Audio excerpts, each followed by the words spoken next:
Konnichiwa minasan, Ken here. So, nasan tayo ngayon? Nandito tayo ngayon sa may Himeji Station. Dito tayo mag-start. Anong meron dito? Dito, kung alam niyo lang, naandito ang pinakasikat na castle sa buong Japan. Actually, baka nga sa buong mundo eh. Kasi itong castle na to, considered siya as World Heritage Site. Ganon siya kaimportante. Tapos usually, lumalabas din to sa mga movie. Nakailang movie na to. Lumabas din to sa may James Bond 1967, You Only Live Twice. Doon nagsimula yung sobrang pagsikat nito at mula nun talagang sobrang sikat na tong castle na pupuntahan natin ngayon. So pagbaba nyo dito sa Himeji Station, from Osaka, sakay lang kayo pa Kobe. So from Kobe, diretso na kayo Himeji. Tapos pagkababa nyo, as in diretso na lang yan. As in pagbaba nyo, kitang-kita agad yan sa Himeji Station, yung Himeji Castle. So, pakita ko sa inyo ha. Let's go! Iyan yung Himeji Station. Pagbaba nyo, may taxi at bus station agad. Kung hindi kayo makapaglakad, maraming pwedeng sakyan. Kung maganda naman yung panahon at may energy kayo maglakad, suggest ko, lakarin nyo na lang. Ayun yung Himeji Castle, kitang-kita na. Mga 10 to 15 minutes na lakad lang, super ganda pa ng tanawin. Ang maganda dyan, pag naglalakad ka, sobrang lawak ng lakaran. Ang daming puno sa kalsada at maraming magagandang sights and sounds along the way. Mga kainang masarap, souvenir shops at bulaklak na nagkagandahan. So tara, magpipicture-picture tayo. Lakad-lakad tayo, picture-picture tayo. Hanap tayo ng mga spot na magaganda. So yun lang naman, tara, picture na tayo. Ang gamit natin ay Sony a6700 with Sigma 1850 f2.8. Yun lang naman. So tara, picture-picture tayo ngayon.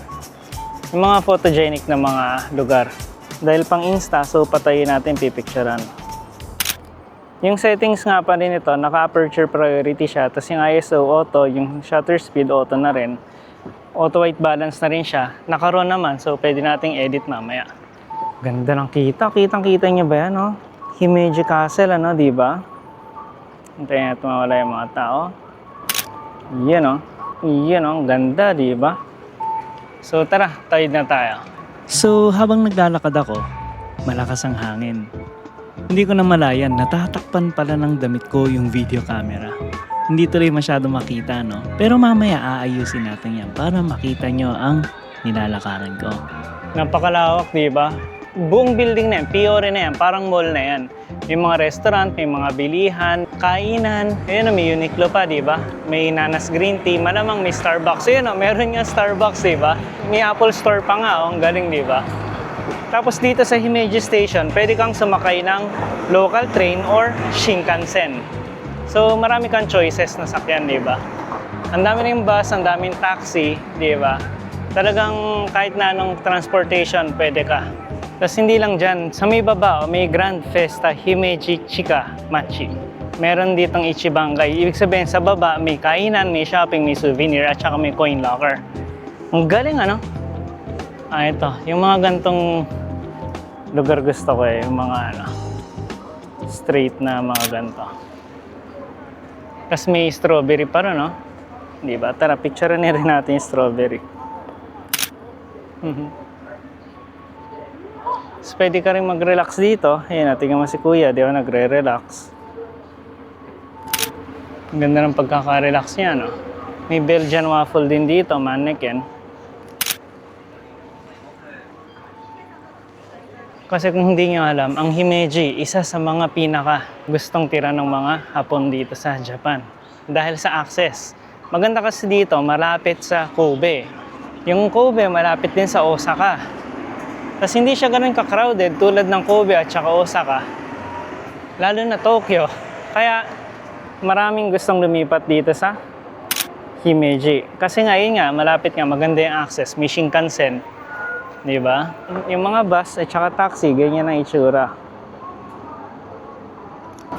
Yun, ang ganda, no? Kuroneko.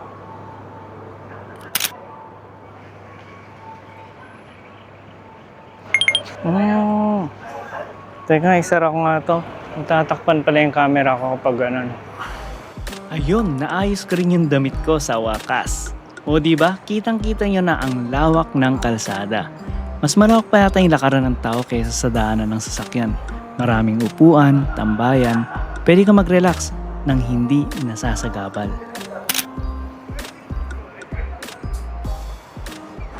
Ano nga ba itong Himeji? Considered pa to as probinsya dito sa Japan.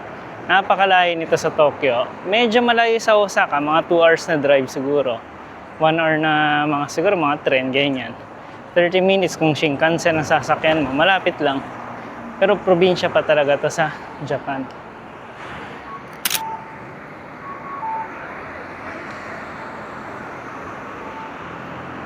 Ang ganda naman ang yukata niya. Tapos may naka-military. Ayos ah. Ayan na yung mga foreigner na sinasabi kasi nga, ang dami na nila, di ba? So, picture natin. Mix of culture. Mix of culture ang tema natin ngayon.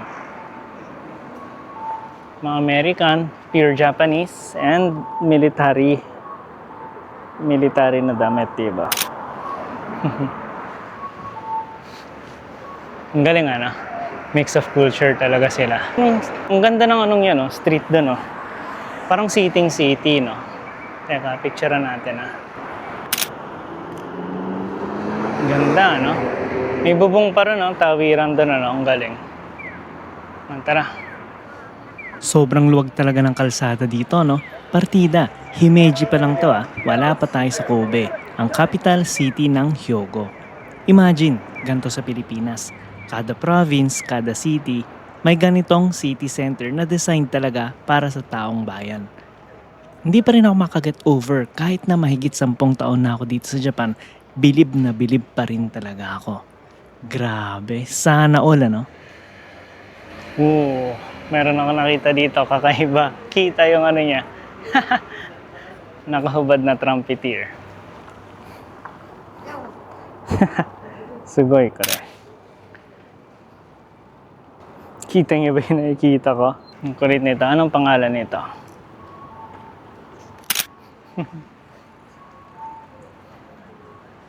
So, may mga ganito rin sila na sa mga daan lang. Ang gaganda ng mga kalsada nila dito sa Japan. Grabe, no?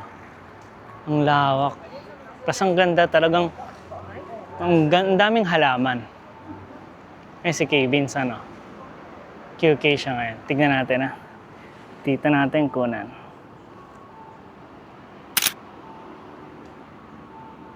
Ang ganda rin ng kalsada rito, napakalawak. Mapuno talaga siya.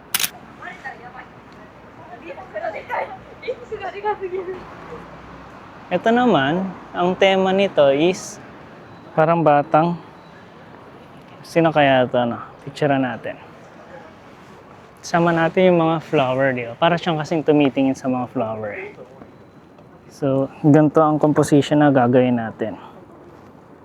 Sa mukha niya, yung focus, sama natin iba't ibang kulay.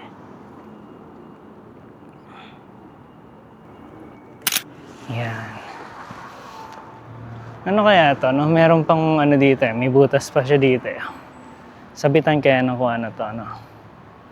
Tapos dito, parang meron siya dati na wala na. No? Saan kaya?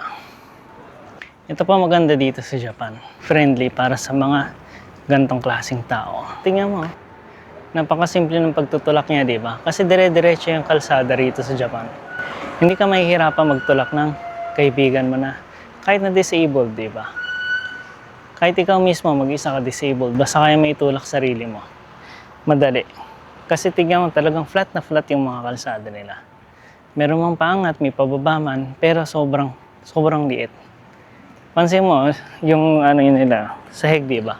Road level yung sahig nila, di ba? Mga sasakyan talagang humihinto. Yun ang talagang nakaka-shock para sa akin eh. Ang galing. Ayan, meron pang isang statue. Picturean din natin to. Ito naman, symbol ng ano kaya to.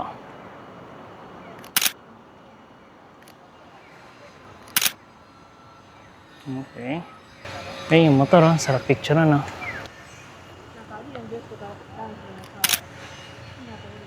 Laki ng motor niya, no?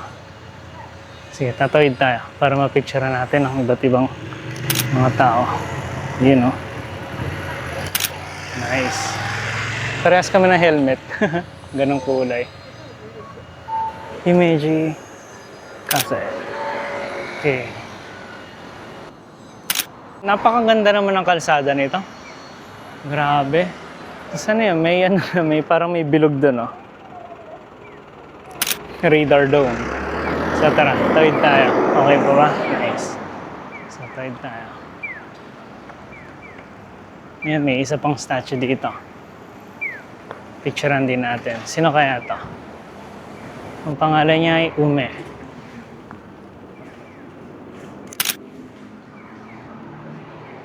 Ang ano dito sa Japan, minsan, hindi mo alam kung nakalimutan or sinasadyang itapon. Meron kang paminsan-minsang makikitang mga ganito. Mga nagtatapon ng basura kung saan-saan. Siguro malamang naiwan yan, nakalimutan, ganyan. Pero di ba, ang lawak, grabe. Teka, kuha muna tayo ng video ng sarili ko. Gusto ko lang ma-share kung gaano kalawak ng nilalakaran ko. Yo, yo, yo, what's up, what's up? Okay. So, kita nyo to. Ang galing nito nilalakaran ko, di ba? Napakalawak. Sobrang ganda. Although medyo maulap ngayon, pero okay din. At least hindi masyado sobrang liwanag, di ba? Hindi rin mainit kasi summer na ngayon. Pero talagang ang lawak ng lakaran dito. Grabe. Gusto ko na i-share sa inyo. As in talagang... Ayan, oh. 1, 2, 3, 4, 5, 6, 7, 8, 9, 10, 11, 12, 13, 14, 15, 16, 17, 18, 19, 20. 20 na steps na malalaki.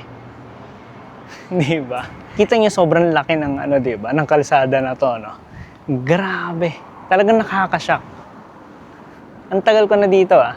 Hanggang ngayon, shock na shock pa rin ako. Hindi pa rin ako makapaniwala na posible pala yung ganito kalawak na kalsada kahit sa gitna ng city.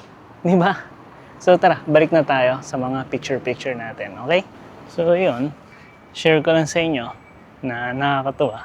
Kasi nga, ang lawak ng lakaran talaga dito, grabe. Tapos yung mga ganitong post din, ito, baka hindi nyo alam pwede kayong magpadala ng letter dito sa Japan nang hindi na pupunta sa post office. Basta, yung makita lang kayong ganito, magbayad lang kayo syempre ng stamp. Mga click post, ganyan, yung mga envelope na may bayad na. Dito nyo ilang papasok. Tapos, kukunin yan, araw-araw, 2 beses kinukuha yan eh. Depende yan sa lugar. Pero dito, 3 beses kinukuha yung mga letter. Ang galing ano? Ayun may nagmamotor doon. Ba't nakastop siya? Kita nyo itong mga ganito. Ito yung mga underground na bicycle parking dito sa Japan. So, pakita ko sa inyo, baba tayo dito. Gusto ko na i-share sa inyo, pakita ko lang sa inyo ito, ha? Kung gaano talaga naisipan ng Japan yung mga parking ng mga bisikleta. Ewan ko kung pwede sa atin to kasi mainit daw. Pero dito sa Japan, may init din naman, nagsa-summer din. Pero dahil pa rin nagbibisikleta, di ba? Ito, may mga motor pala, no? Ang galing. Grabe talaga. Ang ganda ng underground parking ng pambisikleta. May tagabantay pa. Ang liwanag na, mas maliwanag pa sa future ng Philippines. Ang linis, kahit siguro humiga ka dito, di ka madudumihan. May mga motorsiklo rin, pero 125cc below lang. ここって、小型バイクしか入れないんですよね。原付しか入れないんですか？そう、125まで。大型バイクだったら外ですか？外しかないね。ああ、そうですか。Yeah, ありがとうございます。Ang pwedeng makapark dito pala is 125cc. 125cc lang ha. So, hindi pwede dito yung mga malalaking motor. Tapos, 200 yan para sa motor, ikay, o kaya isang araw. Tapos, kung 3 buwan ka, 7,700, mura lang ano, galing ano. Tapos, pag bisikleta, ganun din, 100 yen per gamit. Mura lang. So, tara, akit na tayo. Tapos, ito yung sinasabi ko. Yung tutulak nyo. Conveyor belt, yan o. Tapos may curve mirror pa. Ay, picture tayo sa curve mirror, syempre. So, yan lang naman. Kita niya may conveyor belt, di ba? Ang galing, ano? Naisip ng Japan to, no? So, dito, hold mo lang yung brake mo para kumagat yung gulong sa conveyor belt. Kasi kapag hindi mo pinold yung brake, iikot lang yung gulong, hindi makakakit, di ba? So, yun lang naman. Shinare ko lang sa inyo. Extra mission lang. Ang galing, ano? Yan yung bus ng mga foreigner. So tara, lakad na tayo. Oh, meron pa ditong isang ano. May isa pa ditong nakapost. Picturean din natin to.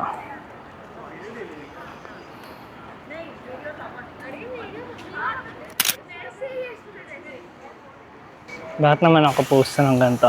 Para may humawak-hawak na ng ano niya. Tingnan mo. Tignan niyo yung baby car, oh. Ang dali-dali tulak, no? Walang kahasel-hasel dito sa Japan. Picture-pictures sa wedding, ano? Ang galing.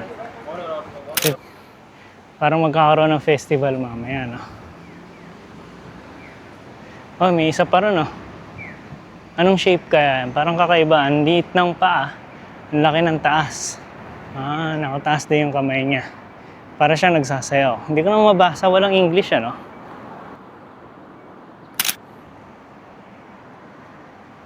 Ayun na, malapit na tayo sa Himeji Castle. Ayun, nakita na. Onting-onti na lang. Hindi naman siya sobrang layo. Habang naglalakad ka, marami ka rin makikita naman. So, hindi ka maiinip habang naglalakad. Pwede mong basin yan, pwede mong taxihin. Siguro naman, hindi naman sobrang mahal ng taxi kasi hindi naman ganun kalayo, di ba? Ito maganda rito eh. May mga ganyan, oh. Kita mo kung nasan kaya, di ba? Tapos onting-onti na lang, oh. Nasa Himeji Castle na tayo. Ayun yung main gate, di ba? So, kung gusto nyo kumain din ng mga washoku o kaya yung mga Japanese food, yan, oh. Mayroon dito. Yaman, oh. Pang mayaman siguro to. Yamato pala. Mahal siguro dyan, ano? Pero mukhang masarap. Kaisendon. Yan, meron pa dito. Pwedeng picturean, oh. Dito natin siya picturean. Okay. Meron din dito talagang buroy na grabe. Parang sira-sira na to. Picturean natin, ah. Sa gitna tayo. Parang sira-sira na tong building na to, no? Ano kaya ang story nito? Ba't kaya ganito nangyari dito? Malapit sa Himeji Station, malapit sa castle, pero ganito ka gulo. Ano kaya meron dito? Parang may history tong building na to.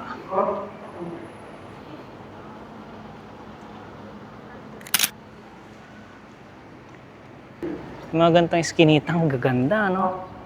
Yung mga tipong yung dumi lang, ano? Mga halaman lang talaga. Mga mask na ganun din, oh. Habang papalapit tayo sa castle, parami rin ang mga turista. May mga naghahanda ng yatay or stalls para sa 3 days event dito sa Himeji Castle. Nakakalibang maglakad kasi ang daming scenery na maganda. Makakalimutan mo yung pagod, di mo mapapansin. Ang layo na pala ng lalakad mo dahil sa ganda ng kalsada. May nakita dito ang ganda. Mga scooter na Genski, 50cc na scooter. Picture natin, ha. Yan, okay. Oo, ang ganda, oh. Himeji Castle, oh. Kitang-kita na rito. Sakto yung aso ang kit, oh. So, maganda yung medyo gitna pa tayo. Kasi ang ganda, oh. Kita mo, sa gitna. Labas natin to para kita. Yan, oh, ganyan, oh. Ganda, di ba? Ganyan magiging itsura niya. Ganda, no? Himeji Castle. Ganda ng Himeji Castle, ano? Yung mga tao na yun, kita mo yung mga naghahanap ng customer. Papasakay yun dun, oh, sa may rickshaw na yun. Parang kalesa ng Japan. Hihilahin kayo nila. Papunta kung sa mga sansan, yung mga tourist spot dito sa Himeji. Ganito siya. Rickshaw.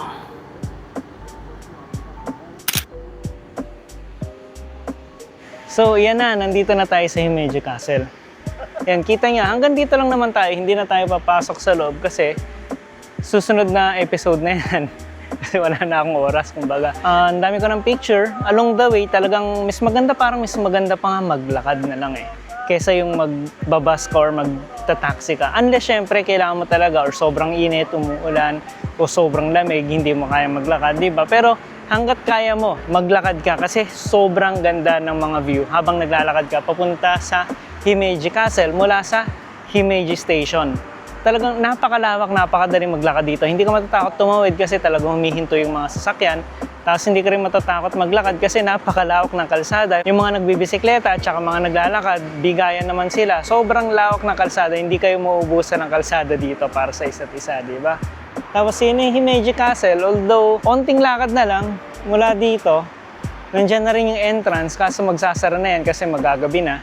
So hindi na tayo papasok. Pero yun nga, sobrang dali ng access dito sa Himeji Castle, di ba? So yun na muna, dito na muna magtatapos yung video natin. Although wala tayong na-picture ang mga tao, kasi sobrang mahihayin ako pagdating sa ganun. Ang hirap magtanong, kasi ganito yan. May mga privacy law dito sa Japan. Although hindi naman bawal, hindi ka naman huhulihin agad kapag nag-picture ka ng mga tao. Pero pag may kasi mga taong nagreklamo, hindi ka rin talaga basta-basta mahuhuli actually, ganyan. Pero mahirap na, mendoksay kumbaga. Kumbaga para bang medyo bothersome, di ba? Kung picture ka ng picture tapos in-upload mo bigla tapos biglang may magreklamo, nako, nakakatakot yung mga ganun. So lalo na kapag may gusto kang picturean, bago mo picturean, tanungin mo muna kung okay ba ang picturean. Lalo na kung dalawa sila, babae, lalaki. Baka naman kasi isipin mo, hindi mo alam, yung pala pipicturean mo hindi naman pala couple, magkaibigan lang. Ang malala, baka naman may asawa pala o may boyfriend na iba. Tapos iba kasama, di ba? Tapos pinicturean mo, in-upload mo, nahuli pa, di ba? So, mas maganda ang pipicturean mo, parehong babae, parehong lalaki, or yung pamilya na meron talagang anak na kasama para alam mo talagang sure na pamilya sila, di ba? Hindi naman problema kung foreigner or Japanese, pero tingin ko mas yung mga foreigner, di ba? Lalo na kung mga Pinoy, di ba? Mga mas madaling kausapin pagdating sa picture-picture. Pag naman Hapon, syempre dapat marunong ka mag-Japanese para matanong mo kung okay ba. Tapos kung ano yung sagot nila, kailangan alam mo lang kasi syempre hindi naman high EA yung sagot nila dito eh. Minsan hindi mo alam, ayaw pa rin nila pero hindi mo alam kung ano yung sinasabi, picture ka picture, di ba? Nakakahiya. So yun lang naman, sa ngayon, kailangan ko pang ayusin is yung lakas ko ng loob magtanong sa tao kung okay bang picturean or hindi at kung pwede mong upload or hindi, di ba? So may tanong kayo message nyo lang ako, comment lang kayo dyan. Yun lang naman, gusto ko i-share sa inyo yung mga nakikita ko dito sa Japan. Upload lang sa YouTube, sa Facebook, sa Instagram. Check nyo yung follow na rin, pa-like naman dyan, pa-share na rin. So yun lang naman, sige, bye-bye! Hindi talaga ako makapag ng lakas ng loob